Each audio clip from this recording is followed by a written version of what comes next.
Welcome to The Memory Game, a podcast where I, Nathan Tuffin, and I, Rob Beer, exchange voice notes as we carry out the important work of recording an emotional history of video games for the betterment of future generations. This week, Nath asks us about which games we want to spend a day in.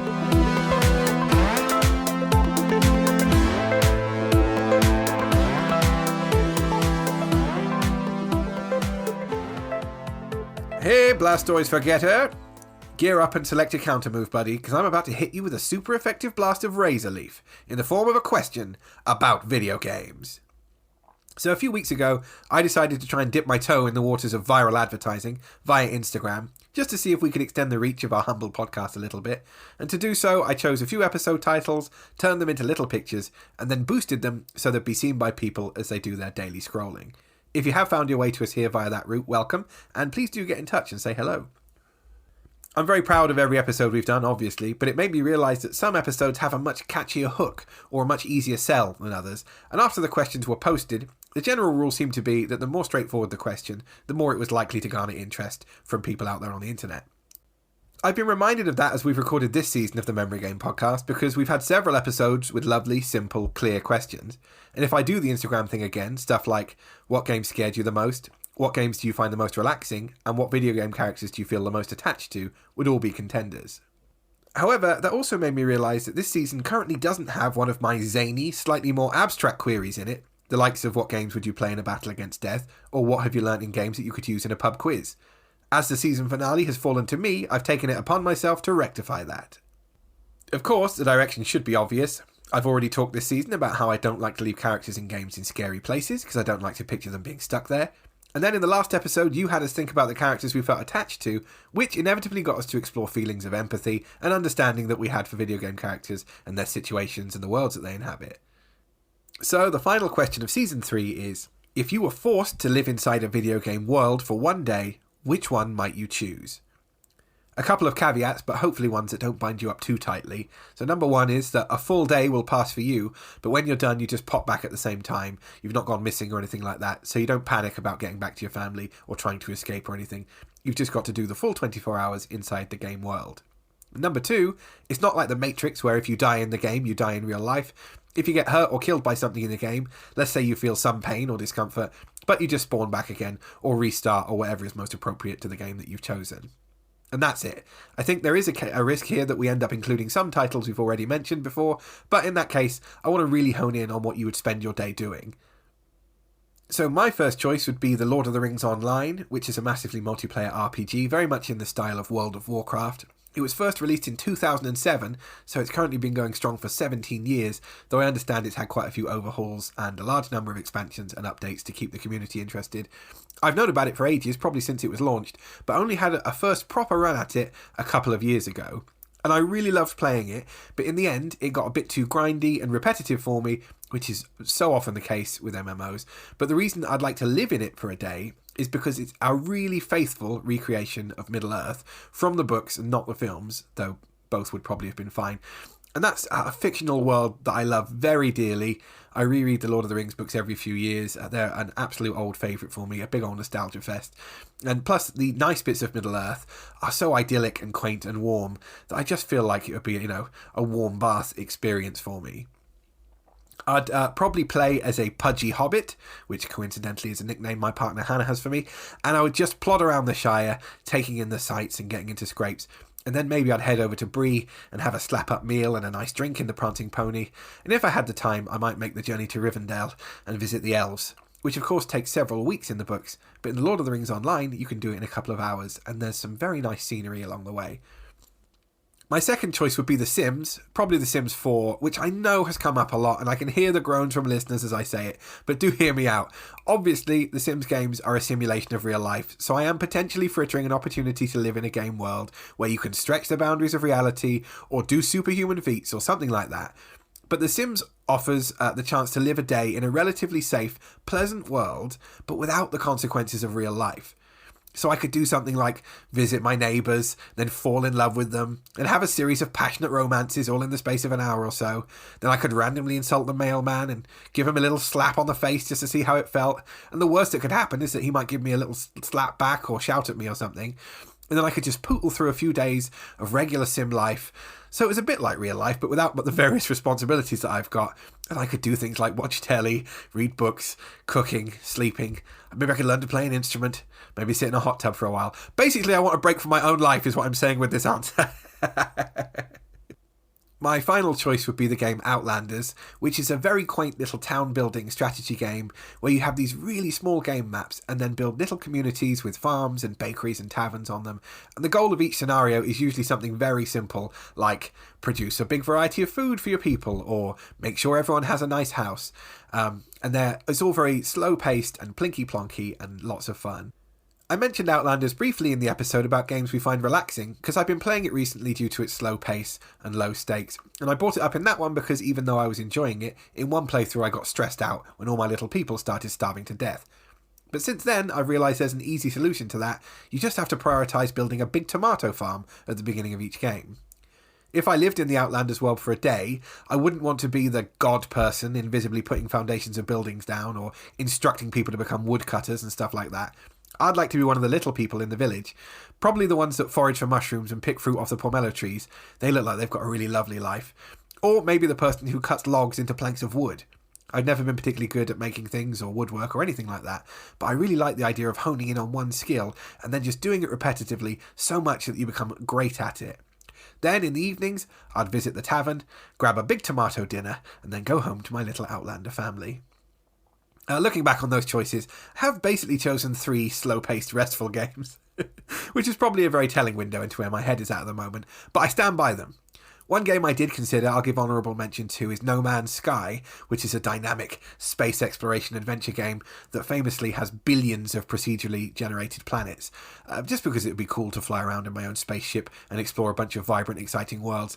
But having said that, the vastness of space does freak me out a bit, so I'll probably just stick to mushroom picking. Very much looking forward to hearing your choices, old friend.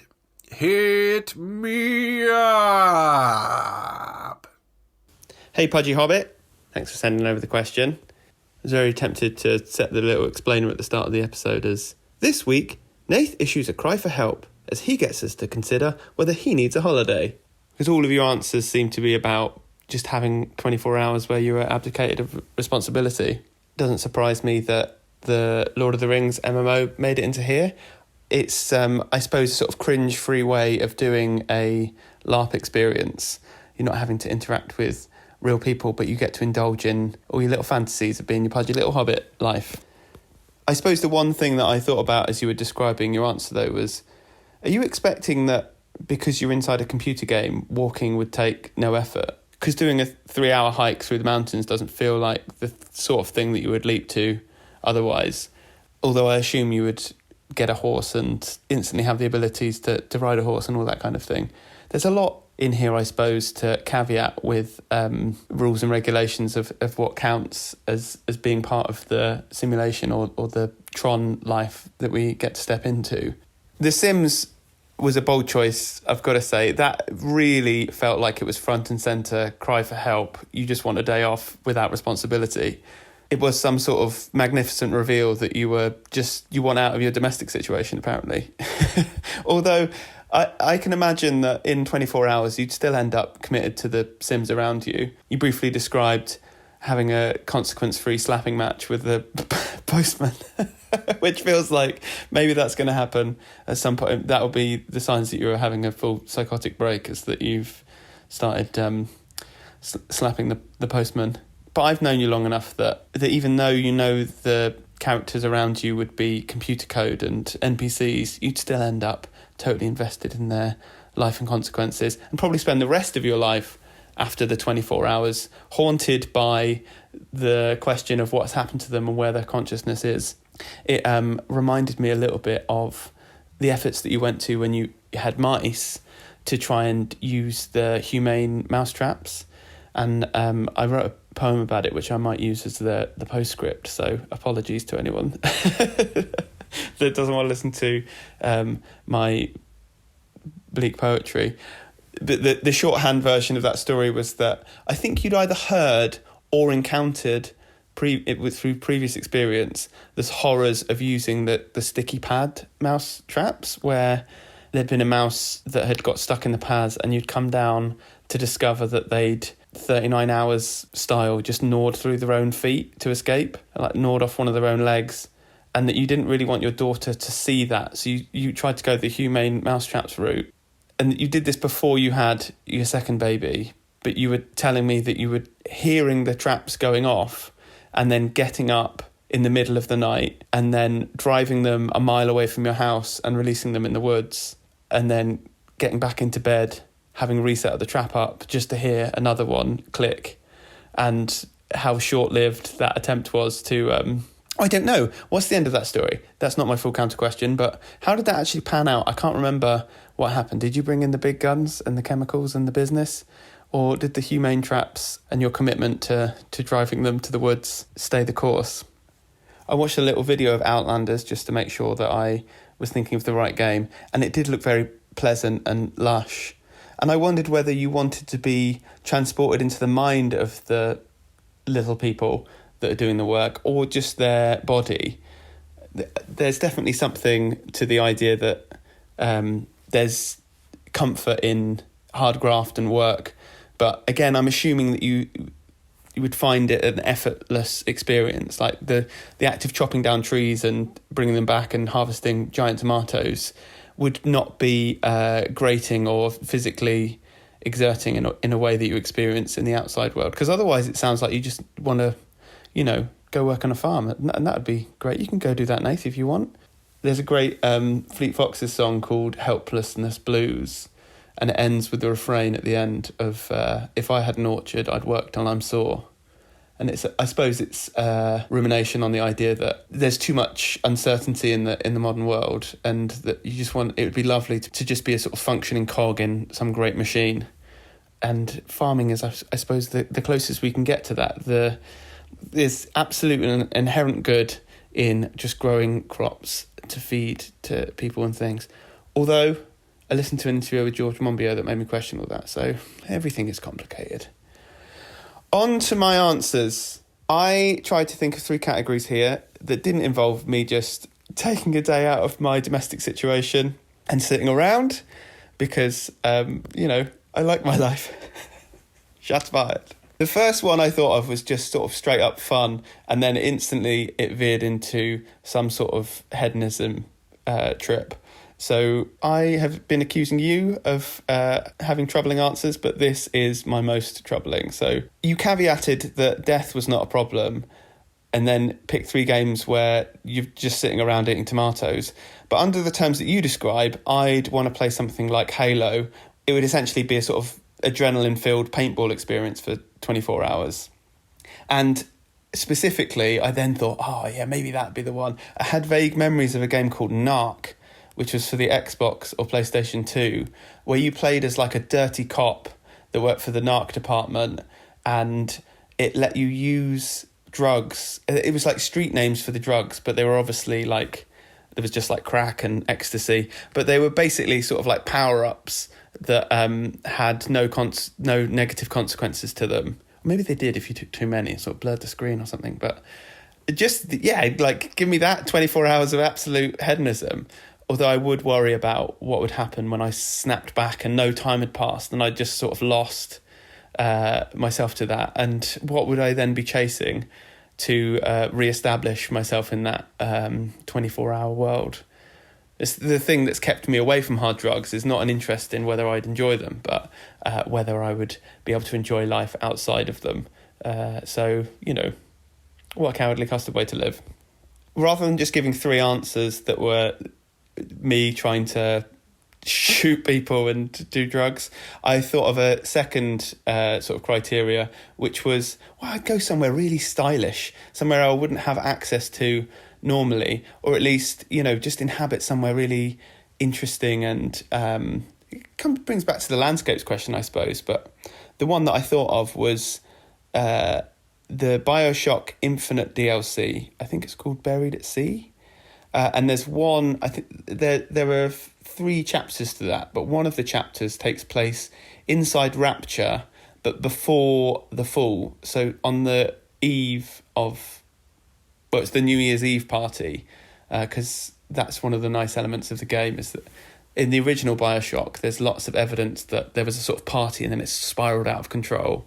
And what a 24 hours that would be. Again, there'd be the vigors and all of that stuff, but it's just a really nice, interesting Art Deco architecture, but on a grand ambitious scale under the water. That'd be great, right?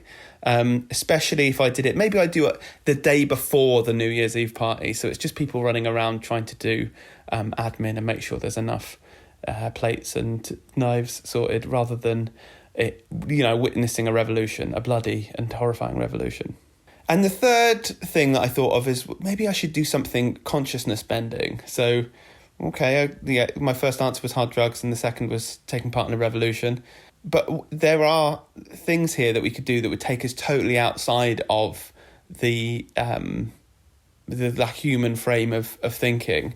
And I was instantly went to this reference. There's a guy called Thomas Nagel. I looked this up. I don't know this off by hand. Who wrote a famous philosophy essay called "What Is It Like to Be a Bat?" And I watched a good YouTube explainer on this to just sort of help me prepare for what I was about to say. And their sort of breakdown of it was that if you look at sort of Daredevil, which is our representation of like a human that has the skills of a bat, so bats can't see, but they build an understanding of the world through sonar, so making a series of clicks and then mapping the environment around it. And in Daredevil, the sort of Ben Affleck film or the TV series, we sometimes see that. And basically it just looks like The Matrix. It's like, a 3D world, but it's blue, right? A blue filter over the top of it. But actually it would be so far outside of that. And we have no frame of reference or way of comprehending the experience of what it would be like to be a bat. And the reason that he thought of that as a thought experiment is long-winded and complicated and comes down to the fundamental nature of consciousness and being. But let's not get lost in that now. Let's return to computer games and think about how you could try and tap into that stuff. And the one that I thought of was Mario Odyssey for the Switch, which is one where you get to play as Mario. I mean, I think I can picture what it's like to be Mario. But he has a hat which you get to throw, has its own consciousness. When you throw that hat onto things, it lets you take over control of that character, but with the hat as part of the get up. So you can throw it onto a Goomba and then you can control the Goomba. And I suppose that's like a sort of, what would it be like to be that hat that lets you then co-opt and step into the consciousness of another weird being? And there's loads of great moments of discovery. You can throw it on a T-Rex quite early on in the game, and that's nice and fun. And it's one of those things that keeps giving. You get stuck for a little while, and then you remember that, oh yeah, I can throw my hat on things, I can become that thing. And yeah, what a 24 hours that would be, just hopping around a luscious Mario Nintendo world, having your consciousness bent in and out of shape. My counter question is maybe the sort of opposite of that. I ended my series of questions there with something that's unrepeatable in the real world. But what would the game be where you think you could pass most easily, sort of undetected? So I suppose that sort of maybe maps your experience in some way. And I was thinking of, in terms of elaborate questions, what if it was some sort of hide and seek experience where you trying to hide from the AI overlords, and so you've uploaded your consciousness into a computer game, but they'll never find you because you're just blending in so well with the NPCs in that game. Is that a question? Sounds like a question. Hit me up! Hey, 24-hour hedonist. Thank you for your response and excellent answers, as always. So after I recorded my answers, I knew I was going to be depending on you very heavily to take this question in the fun and imaginative direction that you have done. And really, I knew you would all along, which probably allowed me to choose some more mundane answers and use them as an outlet for my various life frustrations. You're definitely correct that a big long walk through some mountains would absolutely not be my idea of a good time, but I had envisioned my pudgy hobbit as a hardy and fleet of foot character, so the miles travelled wouldn't bother me too much. Plus I could stop wherever I pleased and take in the scenery or have a fine meal. When I actually played Middle-earth Online, my character was a Bjorning, which I think got introduced in one of the many expansions to that game, and it meant that I could turn into a bear, so I did most of my running around as a bear, because they were a bit faster. The Sims, in retrospect, is a slightly alarming choice, especially in the context of my other answers, and I think the slap fight with the postman was just me trying to find other reasons to be in that game world beyond just doing everyday leisure activities like reading and watching TV. But in truth, I don't even really like it if my Sim slaps someone in that game, so there's no chance I'd do it myself, or I'd find myself in that game world. I do appreciate, though, that you honed in on the postman bit and didn't give me a hard time for my plan to cheat on Hannah with a bunch of sexy neighbour Sims. And with that in mind, it was also very nice of you to note that I probably would become quite committed to the well-being of the Sims around me if I had that experience. I think you were right on the money with that one. The outcome of my various Sim world trysts would undoubtedly have been a long and committed relationship to another Sim. Then I'd end up having to maintain 2 different relationships in 2 different worlds and have to leap back and forth like Nicholas Lyndhurst in the old British sitcom Goodnight Sweetheart. Your point about Outlanders and the idea of hard graft being rewarding or satisfying was definitely what I was getting at with that answer. I think I've romanticised the idea that doing a repetitive manual task that then results in a physical product will be rewarding and meaningful. But when I usually do something like that in real life, the physical discomfort from being unfit and having soft video game playing hands outweighs any joy that could be had from it. So in my mind, I was inhabiting the body of a ruddy, muscular craftsman and experiencing the joy of a job well done in that sort of peaceful, lush island environment that you get to experience in Outlanders.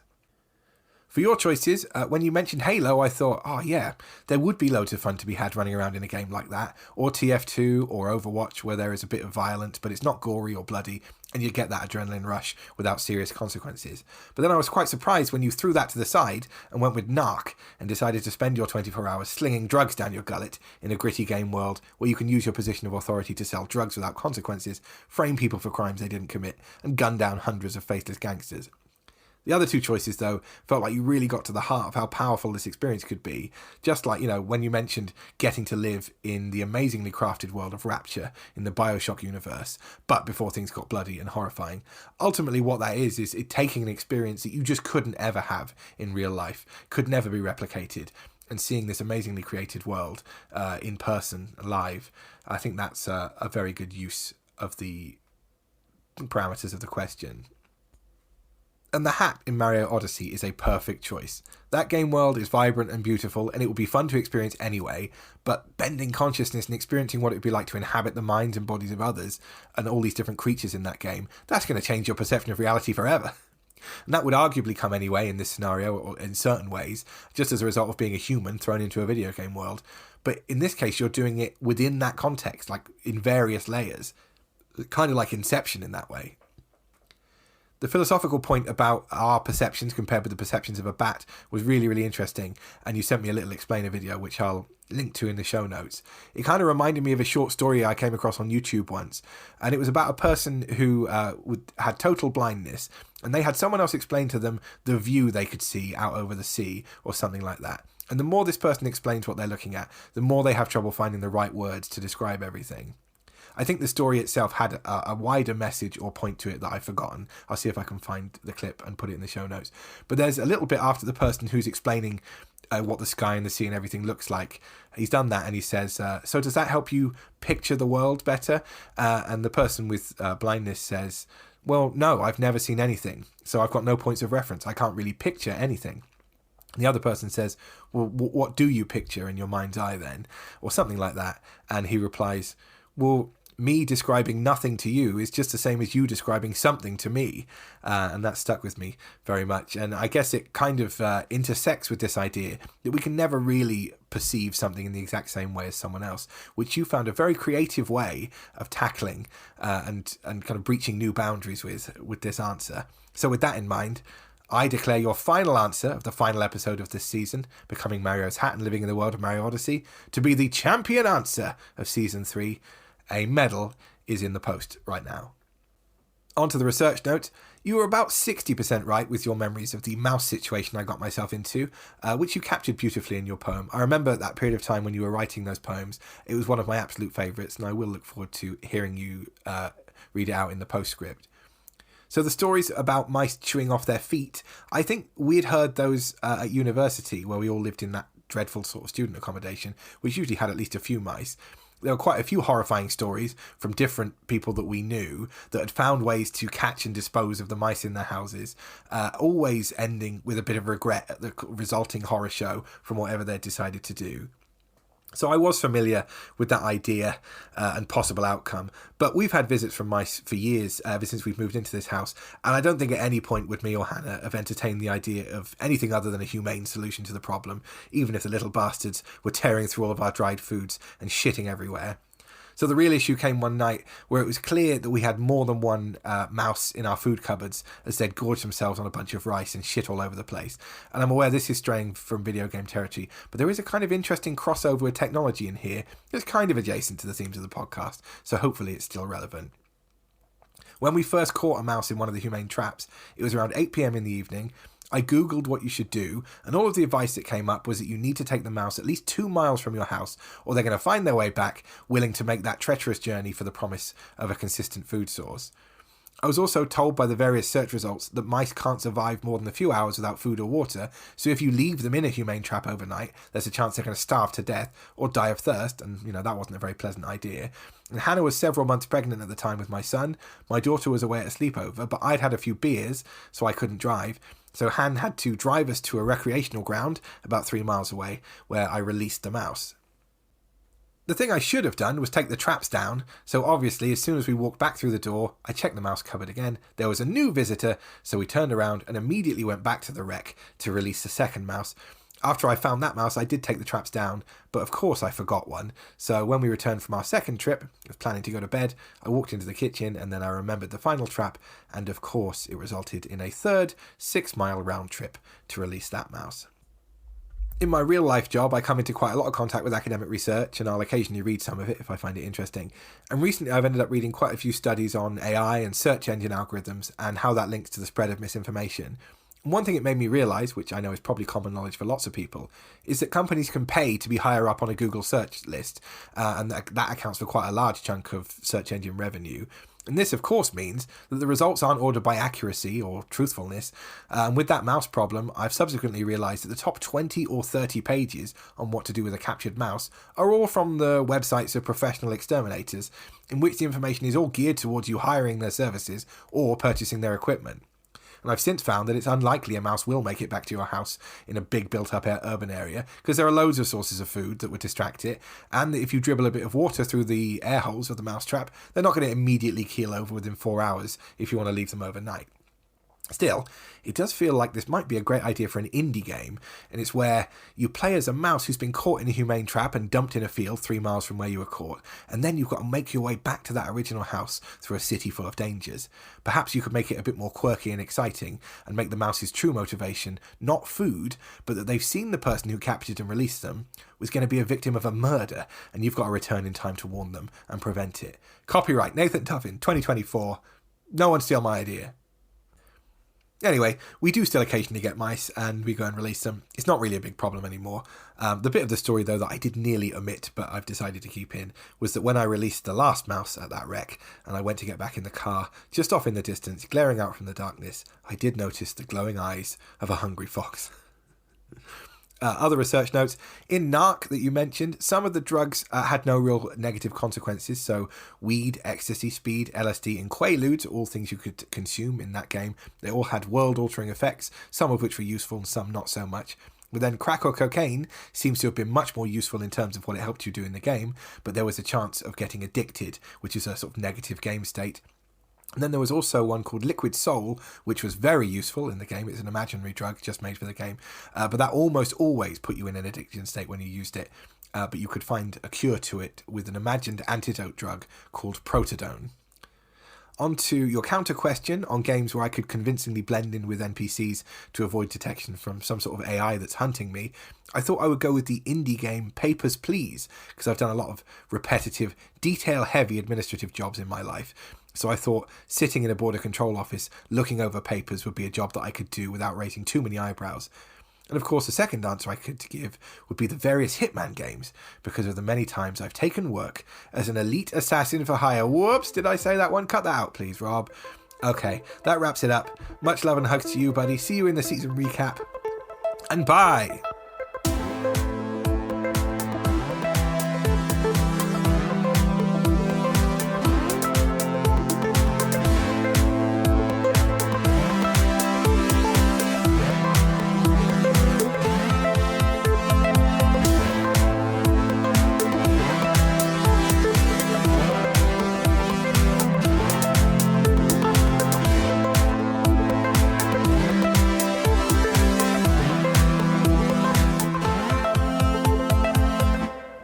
The distinct click stirs me from my sleep.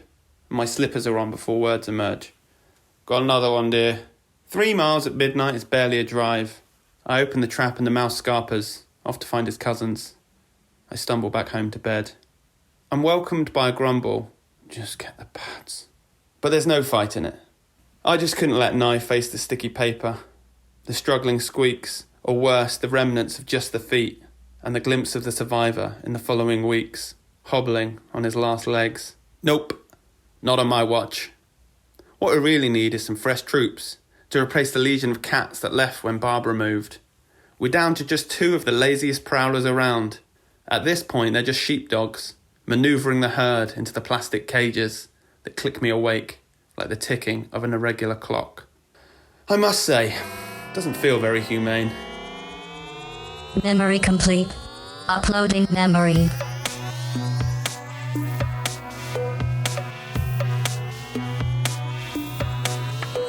Thanks for listening to The Memory Game.